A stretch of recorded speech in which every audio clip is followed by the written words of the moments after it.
మూడవల బంధం episode 947. Hello friends, story నచ్చితే తప్పకుండా కామెంట్ చేయండి. వీడియో లైక్ చేయడం మాత్రం మర్చిపోకండి. విక్రమ్ తన ల్యాప్టాప్ తీసుకుని వచ్చి విరాస్కి ఇస్తాడు. విరాస్ వెంటనే విక్రమ్ ల్యాప్టాప్ ఆన్ చేసి డివైస్కి సంబంధించిన సాఫ్ట్వేర్ని ఇన్స్టాల్ చేయడం స్టార్ట్ చేస్తాడు. అభి కార్ అనేది ఒక ప్లేస్లో ఆగుతుంది. అభి కారు దిగి చూడగా తన ఎదురుగా ఒక చిన్న చాపర్ ఉంటుంది. అభి ఆ చాపర్ దగ్గరికి వెళ్ళగానే ఆ చాపర్ దగ్గర ఉన్న వ్యక్తిని చూస్తూ చాలా చాలా థ్యాంక్ యూ కృష్ణ, నేను అడిగిన వెంటనే ఎందుకు అని కూడా అడగకుండా మన స్నేహానికి విలువిచ్చి నీ చాపర్ని రెడీగా పెట్టినందుకు థ్యాంక్ యూ వెరీ మచ్ అని అంటుంటే, మన మధ్య థ్యాంక్స్ ఎందుకు అభి, ఏదో ఇంపార్టెంట్ అయితేనే కదా నువ్వు నా హెల్ప్ అడుగుతావు. పర్వాలేదు, నీ వర్క్ కంప్లీట్ అయిన తర్వాత అప్పుడు నాకు చెప్పు. సరే, నేను యుఎస్కి వెళ్తున్నాను, వచ్చిన తర్వాత నేను కలుస్తాను. ఎంతైనా బిజినెస్ ఫ్రెండ్స్మే కదా అని కృష్ణ నవ్వగానే అభి కృష్ణని హక్ చేసుకుని ఓకే అని అంటాడు. ఇంకా కృష్ణ అనే వ్యక్తి అక్కడి నుండి తన కారులో వెళ్ళిపోతాడు. అభి ఆ ఇద్దరి అమ్మాయిల వైపు చూస్తూ తనని తీసుకుని వెళ్ళి ఫ్లైట్లో పడుకోబెట్టండి, తనేమి అంత వెయిట్ ఏమీ ఉండదు, ఇద్దరు తనని క్యారీ చేయగలరు అని చెప్పగానే ఆ ఇద్దరు లేడీస్ కూడా వసుని నెమ్మదిగా కారులో నుండి కిందకి దించి ఇద్దరు చెరొక భుజంపై చేతిని వేసి వసుని తీసుకుని వెళ్ళి ఫ్లైట్లో పడుకోబెడతారు. విరాస్ సాఫ్ట్వేర్ ఇన్స్టాల్ చేసి డివైస్కి సంబంధించిన డీటెయిల్స్ అనేవి ఎంటర్ చేస్తూ ఉంటాడు. కానీ ఎంత ప్రయత్నించినా కూడా లొకేషన్ ట్రాక్ అవ్వదు.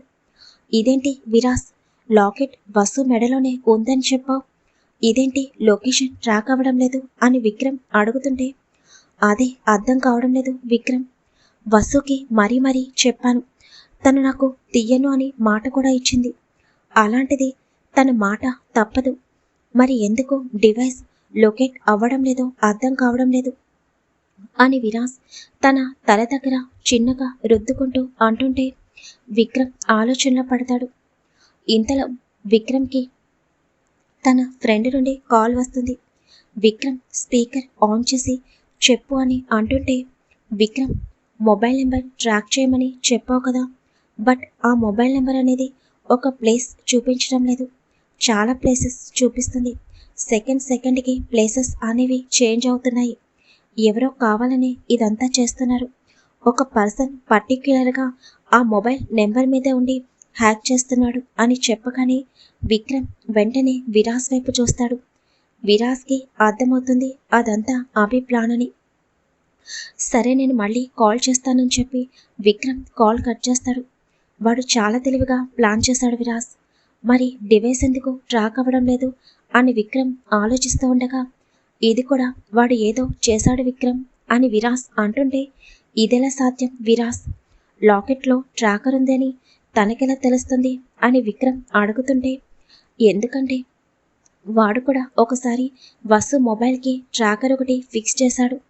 నా గెస్సింగ్ కరెక్ట్ అయితే నేను తప్పకుండా వసుకి ట్రాకర్ ఫిక్స్ చేశాను అని తెలిసే దానిని స్పాయిల్ చేశాడు అని అంటుంటే, చాలా మాస్టర్ ప్లాన్ వేశాడు, వాడిని అస్సలు వదిలిపెట్టకూడదు విరాస్, నువ్వేమీ టెన్షన్ పడకు, వాడు ఎన్ని చేసినా కూడా ఎక్కడొక చోట తప్పకుండా చిన్న లూప్ని అయినా వదిలే ఉంటాడు, దానిని మనం కనిపెడితే వాడిని ఈజీగా ఫైండ్ అవుట్ చేయొచ్చు అని విక్రమ్ అంటుంటే, ఇంతలో విక్రమ్ నెంబర్కి కాల్ వస్తుంది. విక్రమ్ ఫోన్ అటెండ్ చేయగానే, హలో బాస్, కొంచెం మా బ్రదర్కి ఫోన్ ఇస్తారా అని అభి అంటుంటే, విక్రమ్ కోపంగా ఫోన్ వైపు చూస్తూ, చూడు అభిరామ్, నువ్వు చాలా పెద్ద మిస్టేక్ చేస్తున్నావు, నీకు మా ఇద్దరి గురించి తెలిసి కూడా నువ్వు ఇలా చేస్తున్నావు చూడు, తర్వాత ఖచ్చితంగా ఫలితం అనుభవిస్తావు అని విక్రమ్ సీరియస్గా అంటుంటే, అబ్బబ్బా, ఇద్దరు కలిసి నన్ను ఫుల్గా ఆడేసుకుంటున్నారు కదా, చూడండి విక్రమ్ సార్, నాకు మీతో ఎటువంటి గొడవ లేదు, అసలు పెట్టుకోవాలని నేను అనుకోవడం లేదు, నేను నా విరాస్ బ్రదర్తో మాట్లాడాలని, ఫోన్ ఇస్తారా అని అంటుంటే,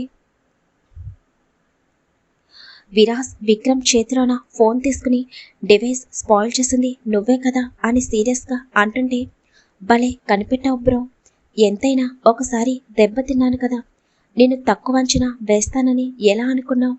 అందుకే డివైస్ ట్రాకర్ని కూడా నా వెంటే తెచ్చుకున్నాను. నా అనుమానం కరెక్ట్ అయింది. నీ ప్రియమైన భార్య మెడలో వేసిన గొలుసులో ట్రాకర్ని చాలా అందంగా ఫిక్స్ చేశావు కదా.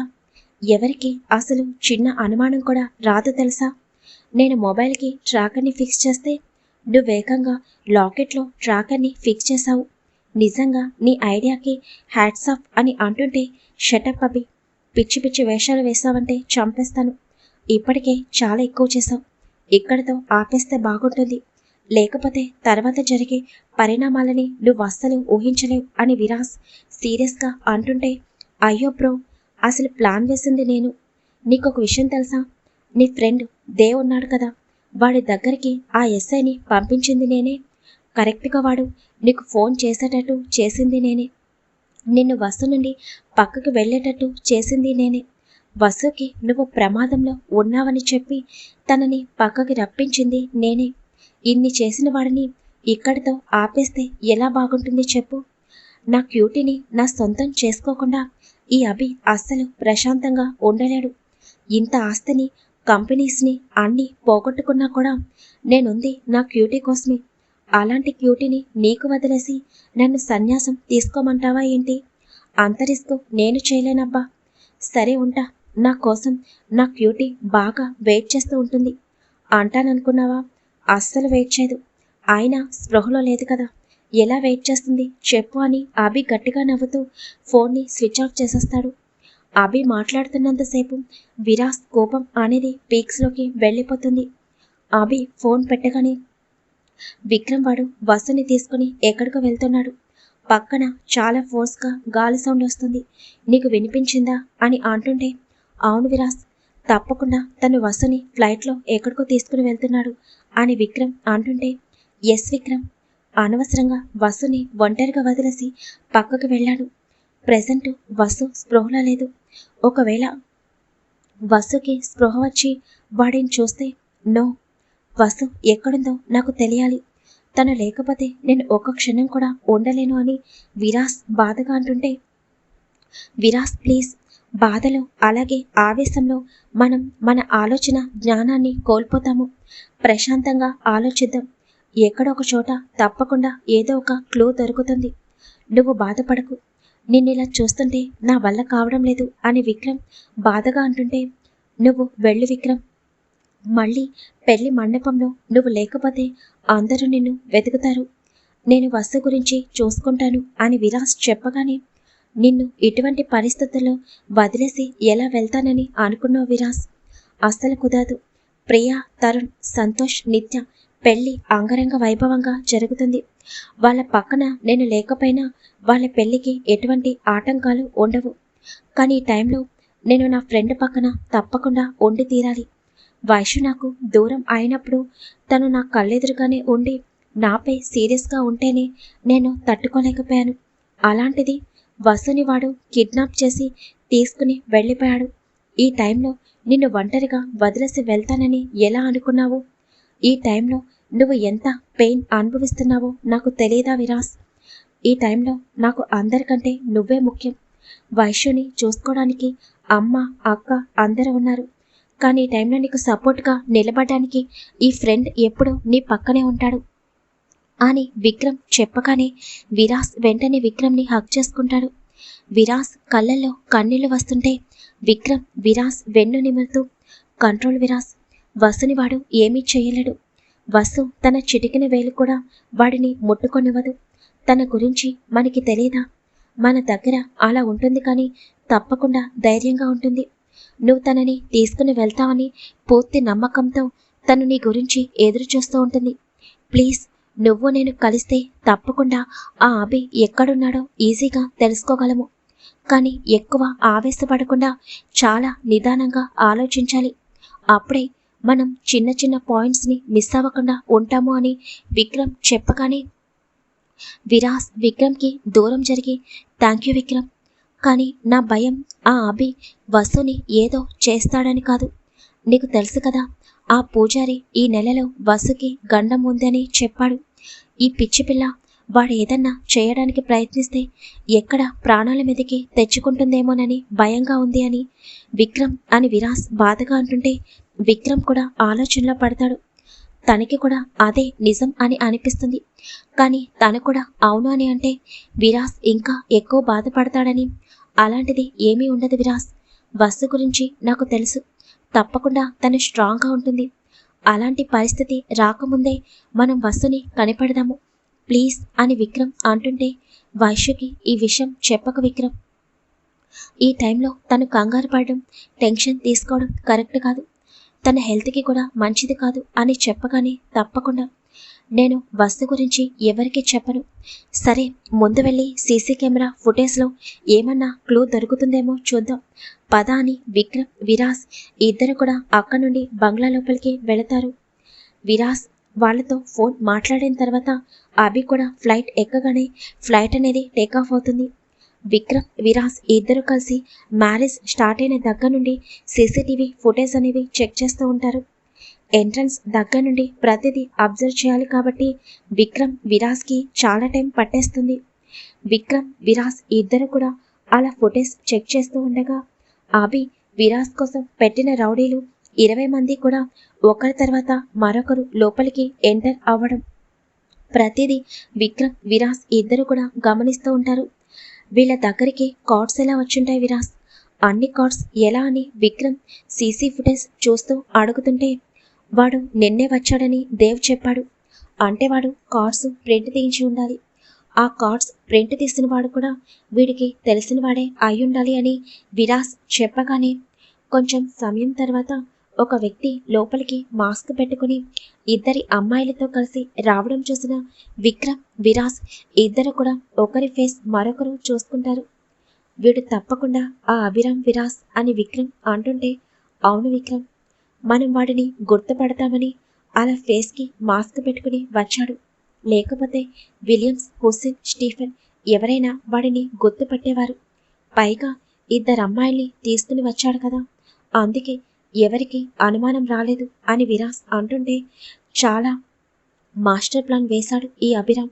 అస్సలు తక్కువ అంచనా వేయకూడదు విరాస్ అని విక్రమ్ అంటుంటే అవును, అప్పుడు కూడా ధర్మేంద్ర మావయ్యని కిడ్నాప్ చేసి చిన్న క్లూ కూడా వదలకుండా ఎక్కడో దాచిపెట్టాడు. కానీ అప్పుడు మనం ఆ లొకేషన్ గురించి ట్రాక్ చేయలేదు. వాడే మావయ్యని తీసుకుని వచ్చేటట్టు ప్లాన్ చేశాం కాబట్టి. కానీ ఈసారి బస్సుని వాడు చచ్చినా తీసుకుంటాడు. తప్పకుండా బస్సు ఉన్న లొకేషన్ని మనం ట్రాక్ చేయాలి అని అభి పెళ్లి మండపంలోకి వచ్చే సీసీ ఫుటేజ్ ప్రతిదీ చెక్ చేస్తూ ఉంటారు. మనం ముందుగానే సీసీ కెమెరా హ్యాక్ అవ్వకుండా సాఫ్ట్వేర్ని ఇన్స్టాల్ చేశాం కాబట్టి వాడు సీసీ కెమెరా హ్యాక్ చేయడం కుదరలేదు. లేకపోతే లాస్ట్ టైం లాగా చేసేవాడని విక్రమ్ అంటుంటే అవును అని విరాస్ అంటూ ఉంటాడు. కానీ తన కళ్ళు మాత్రం పూర్తిగా అభి చూసే సైడే ఉంటాయి. విరాస్కి అర్థమవుతుంది అభి తనని వసుని చూస్తున్నాడని. ఇంకా తర్వాత విరాస్కి ఫోన్ రావడం, తను అలా పక్కకు వెళ్ళిన 2 minutesకి ఆ ఇద్దరు అమ్మాయిలతో అభి మాట్లాడి వసు దగ్గరికి పంపించడం. వసుకి వాళ్ళు ఏం చెప్పారో తెలియదు కానీ వసు కొన్ని క్షణాల్లోనే చాలా టెన్షన్గా అయిపోవడం, తన తలని పట్టుకుని కొన్ని క్షణాలు అలాగే ఉండిపోవడం చూస్తున్న విరాస్ చేతి పిడికిలి గట్టిగా బిగుసుకుంటుంది. తర్వాత వసు కంగారుగా ఆ ఇద్దరి అమ్మాయిలతో వెళ్తుంది.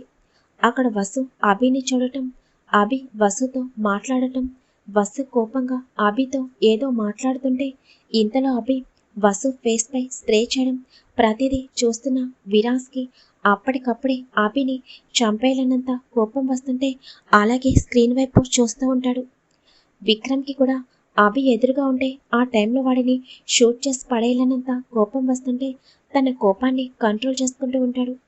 వసు స్పృహ కోల్పోతుంటే ఆ ఇద్దరు అమ్మాయిలు వసుని పట్టుకుని ఇంకా బయటికి తీసుకుని వెళ్ళిపోవడం ప్రతిదీ చూస్తారు. కానీ కారు బ్యాక్ సైడ్ నెంబర్ లేకపోవడం విరాస్ విక్రమ్కి చిరాకు వస్తుంది. ఈ కారును బట్టి వాళ్ళు ఏ రూట్కి వెళ్లారో తెలుసుకోవచ్చు విరాస్, కానీ మధ్యలో వాడు కారుని చేంజ్ చేస్తే మళ్ళీ తెలుసుకోలేము అని అంటుంటే విరాస్ ఆలోచిస్తూ ఉంటాడు. వీళ్ళిదంతా చూసేసరికి దగ్గర 2 hours పైనే అయిపోతుంది. మరోపక్క తరుణ్, ప్రియ అలాగే సంతోష్ నిత్య పెళ్లి అంగరంగ వైభవంగా జరుగుతుంది. వైష్ణవి విక్రమ్కి కాల్ చేస్తుంది. వైష్ణవి నుండి ఫోన్ రావడం చూసిన విక్రమ్ ఫోన్ అటెండ్ చేయగానే, విక్కీ ఏమైపోయావు? విరాస్ కూడా కనిపించడం లేదు. మీరిద్దరూ వస్తారేమోనని చూస్తున్నాను. వసు ఎక్కడా అని అంటుండే, వైషు, నేను విరాస్ ముగ్గురం చిన్న పని మీద వేరే ప్లేస్కి వచ్చాము. నేను వచ్చిన తర్వాత చెప్తాను. నువ్వు అమ్మ దగ్గర జాగ్రత్తగా ఉండు, సరేనా అని అంటుంటే, ఏమైంది విక్కీ అని వైష్ణవి కంగారుగా అంటుంది.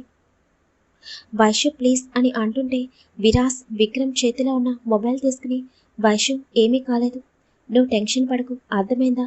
చిన్న పని మీద నేను విక్రమ్ బయటకొచ్చాం. వసు ప్యాలెస్కి వెళ్ళిపోయింది తన పర్సనల్ ప్రాబ్లం వల్ల అని ఇంకా విరాస్ తప్పక అబద్ధం చెప్పగానే, అవునా, సరే అయితే త్వరగా వచ్చేయండి అని వైష్ణవి అంటుంటే ఓకే అని అంటాడు విరాస్. అభి ఫ్లైట్ అనేది బెంగళూరుకి చేరుకుంటుంది. ఇంకా అభి బస్సుని తీసుకుని బెంగళూరులో ఉన్న ఒక హౌస్కి చేరుకుంటాడు.